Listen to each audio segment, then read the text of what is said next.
Let me begin with two words we have not been able to say often enough in this hall. Madam President.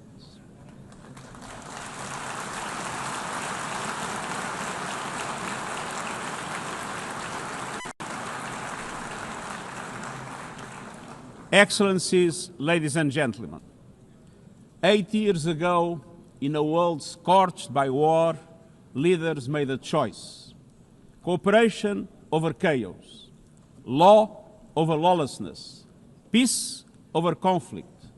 And that choice gave birth to the United Nations, not as a dream for perfection, but as a practical strategy for the survival of humanity. Many of our founders had seen firsthand the hell of the death camps and the terror of war.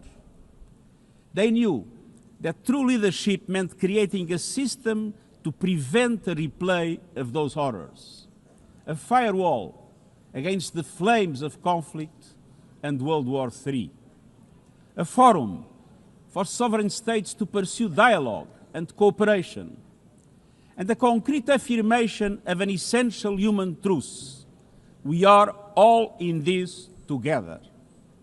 And this General Assembly Hall is the heartbeat of that truth. It is why for decades world leaders have come to this one-of-a-kind podium. It is why you are here today. Because at its best, the United Nations is more than a meeting place. It's a moral compass, a force for peace and peacekeeping, a guardian of international law, a catalyst for sustainable development, a lifeline for people in crisis, a lighthouse for human rights, and the center that transforms your decisions, the decisions of member states, into action. 80 years on, we confront again the question our founders faced, only more urgent, more intertwined, more unforgiving. What kind of world do we choose to build together? Excellencies, we have our work cut out for us, as our ability to carry out that work is being cut from us. We have entered in an age of reckless disruption and relentless human suffering. Look around. The principles of the United Nations that you have established are under siege. Listen, the pillars of peace and progress are buckling under the weight of impunity, inequality, and indifference. Sovereign nations invaded, hunger weaponized, truth silence, rising smoke from bombed-out cities, rising anger in fractured societies, rising seas swallowing coastlines. Each one a warning, each one a question: what kind of world will we choose? A world of raw power or a world of laws? A world that is a scramble for self-interest or a world where nations come together? A world where might makes right or a world of rights for all? Excellencies, our world is becoming increasingly multipolar, and this is positive, reflecting a more diverse, dynamic global landscape. But multipolarity without effective multilateral institutions can court chaos, as Europe has learned the hard way, resulting in World War I. It was multipolar, but there was no multilateral institutions. So let's be clear. International cooperation is not naivete. It is hard-headed pragmatism. In a world where there's leap borders, isolation is an illusion. No country can stop a pandemic alone. No army can halt rising temperatures. No algorithm can rebuild trust once it is broken. These are global stress tests of our system, our solidarity, and our resolve. I'm convinced we can pass these tests, and we must. Because people everywhere are demanding something better, and we owe them a system worthy of their trust and a future worthy of their dreams. And so we must make the choice, an active choice, to reaffirm the imperative of international law, to reassert the centrality of multilateralism, to reinforce justice and human rights, and to recommit to the principles that gave rise to our organization, and to the promise contained in its first words, we, the peoples. Excellencies, the choices we face are not part of an ideological debate. They are a matter of life and death for millions. As I scan the global landscape, we must make 5 critical choices. First, we must choose peace rooted in international law. Peace is our first obligation.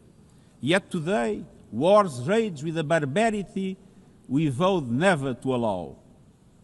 Too often, the Charter is brandished when convenient and trampled when not.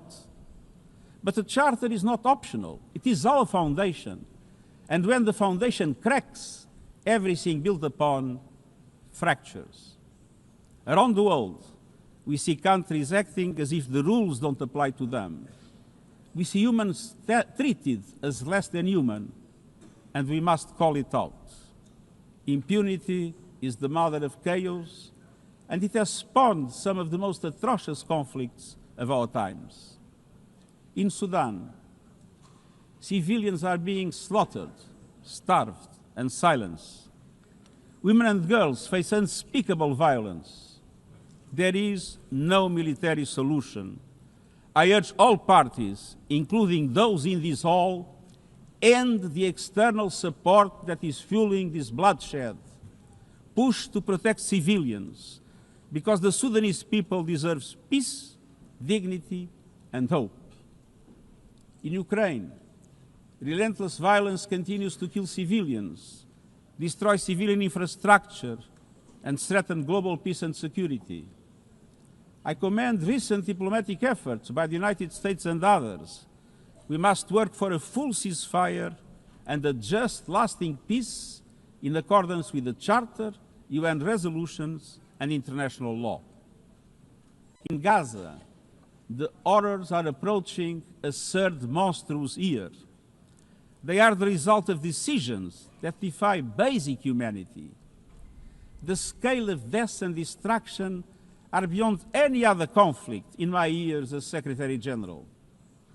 The International Court of Justice has issued legally binding provisional measures in the case named Application of the Convention on the Prevention and Punishment of the Crime of Genocide in the Gaza Strip. Since then, a famine has been declared and the killing has intensified. The measures stipulated by the ICJ must be implemented fully and immediately.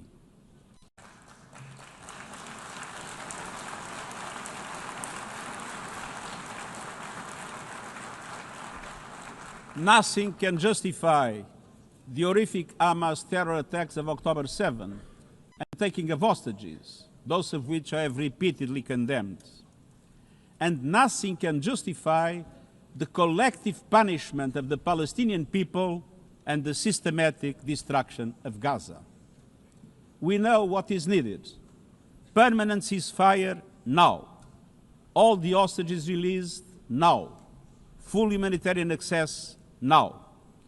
And we must not relent in the only viable answer to sustainable Middle East peace, a two-state solution as so eloquently reaffirmed yesterday. We must urgently reverse dangerous trends on the ground. Relentless settler expansion and violence, and the looming threat of annexation must stop.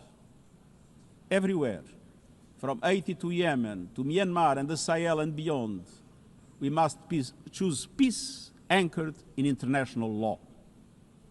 The past year has brought glimmers of hope, including the ceasefire between Cambodia and Thailand, and the agreement between Azerbaijan and Armenia brokered by the United States.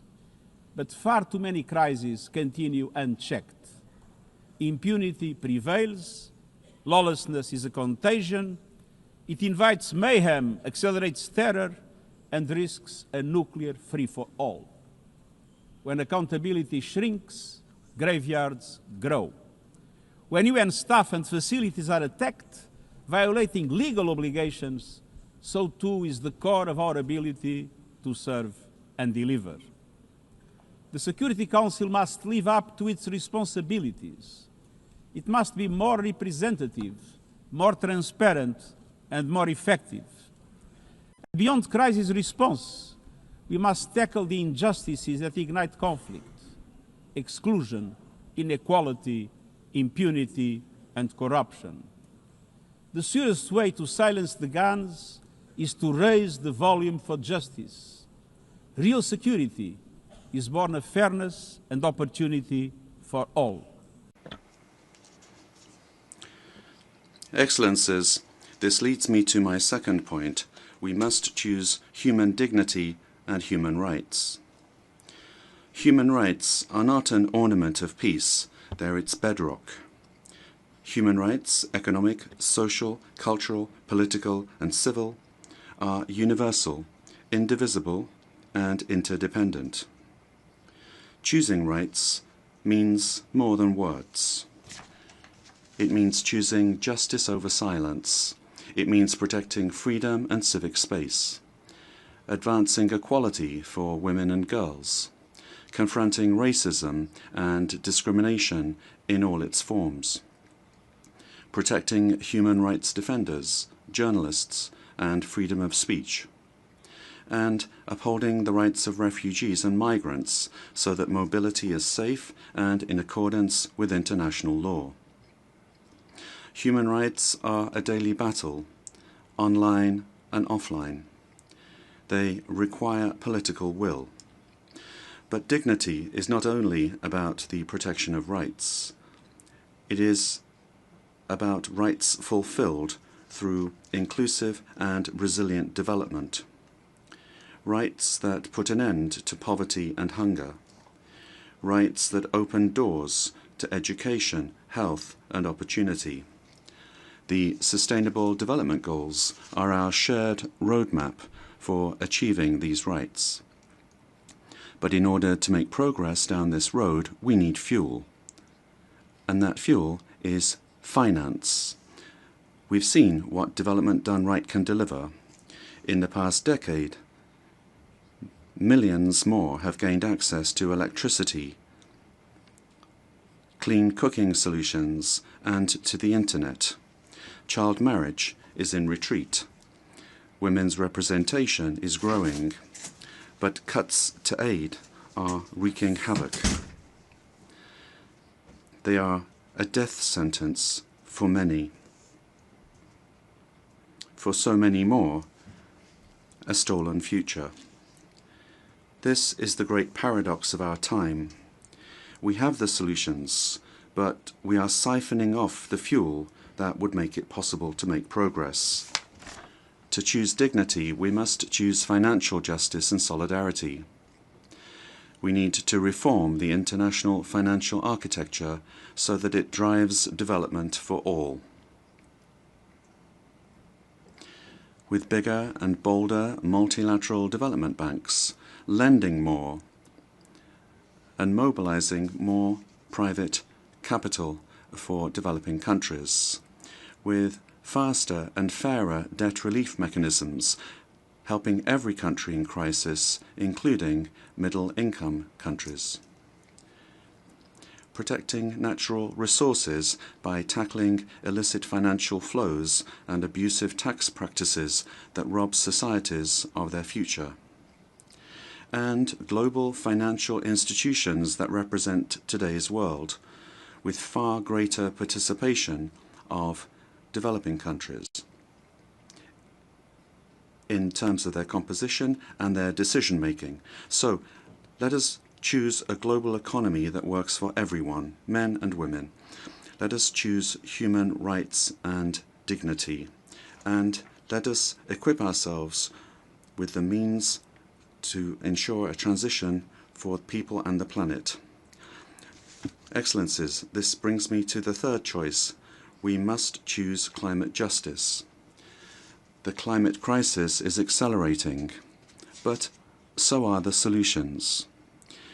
The clean energy future is no longer a distant promise. It's already here. No government, industry, or special interest can stop it. But some are trying, hurting economies, locking in higher prices, and squandering a historic opportunity. Fossil fuels are a losing bet. Last year, almost all new power capacity came from renewables, and the investment is surging. Renewables are the cheapest and fastest source of new power. They create jobs, drive growth, shield economies from volatile oil and gas markets, connect the unconnected, and can free us from the tyranny of fossil fuels. But not at today's pace. Clean energy investment remains uneven. 21st century grids and storage are not rolling out fast enough. And public subsidies, taking from taxpayer money, still flow to fossil fuels over clean energy by a factor of 9 to 1. Meanwhile, emissions, temperatures, and disasters keep rising. And those least responsible suffer the most. Science says limiting global temperature rise to 1.5 degrees by the end of this century is still possible, but the window is closing. The International Court of Justice has affirmed the legal obligation of states. We must step up action and ambition, especially through strengthened national climate plans. Tomorrow, I will welcome leaders to announce new targets. The G20, the biggest emitters, must lead, guided by common but differentiated responsibilities. But all countries must step up and do more as we head to the UN Climate Conference in Brazil. By accelerating action in energy, forests, methane, and industrial decarbonization. By defining a credible roadmap to mobilize $1.3 trillion annually in climate finance by 2035 for developing countries. By supporting just transitions, by doubling finance for adaptation to at least $40 billion this year, and rapidly deploying proven tools to unlock billions more in concessional finance. And by capitalizing the Loss and Damage Fund with significant contributions. All of these requires government, international financial institutions, philanthropies, civil society, and the private sector to work together, to provide fiscal space to developing countries and unlock new innovative sources of finance at scale, including solidarity levies on high-emitting sectors and debt swaps. We have the solutions and tools, but we must choose climate justice and climate action. Fourth, we must choose to put technology at the service of humanity.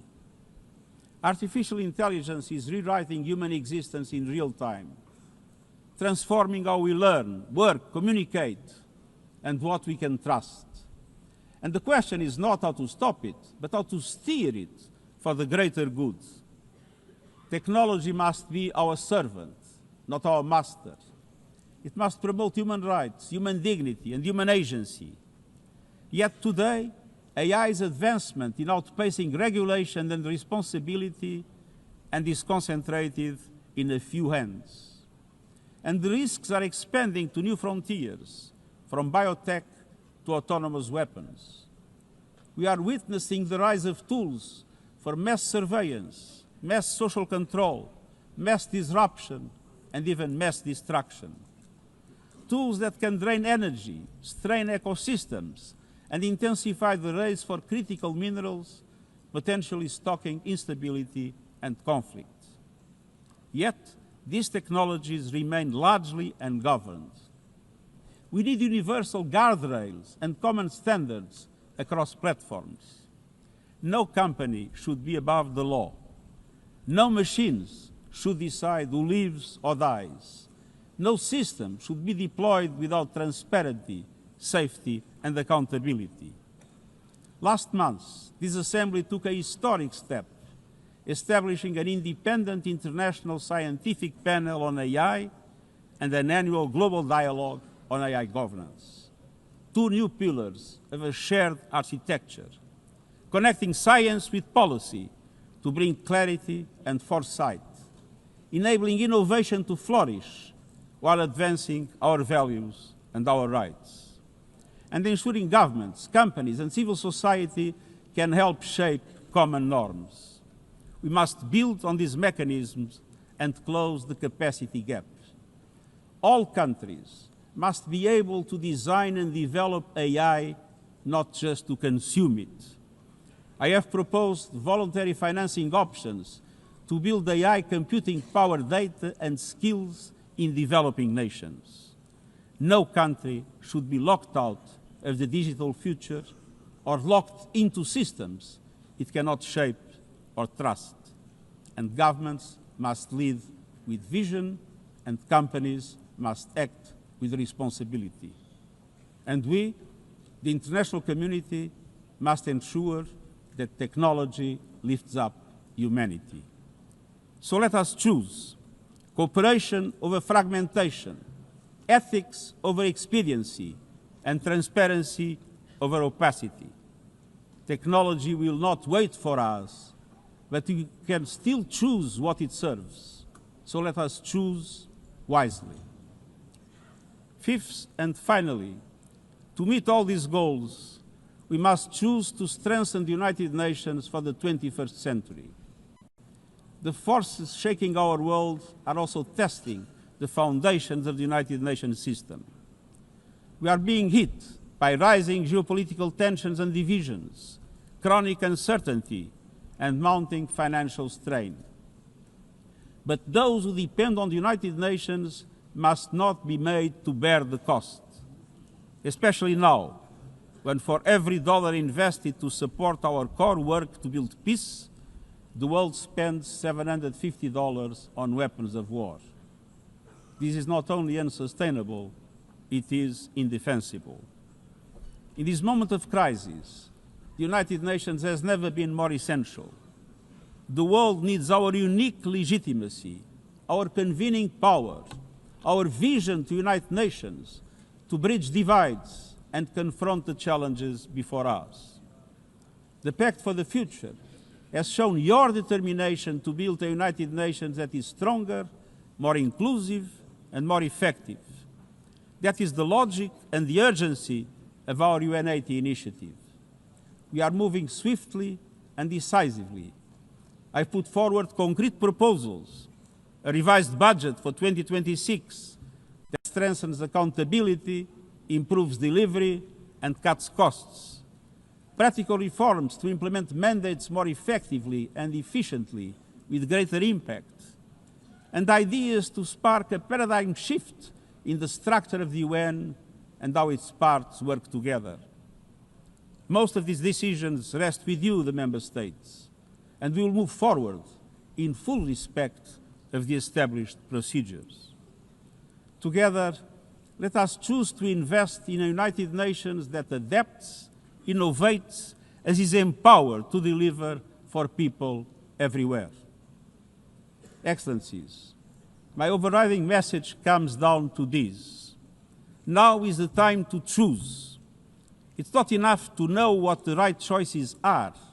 I urge you to make them. I grew up in a world where choices were few. I was raised in the darkness of dictatorship, where fear silenced voices and hope was nearly crushed. Yet, even the bleakest hours, especially then, I discovered a truth that has never left me. Power does not reside in the hands of those who dominate or divide.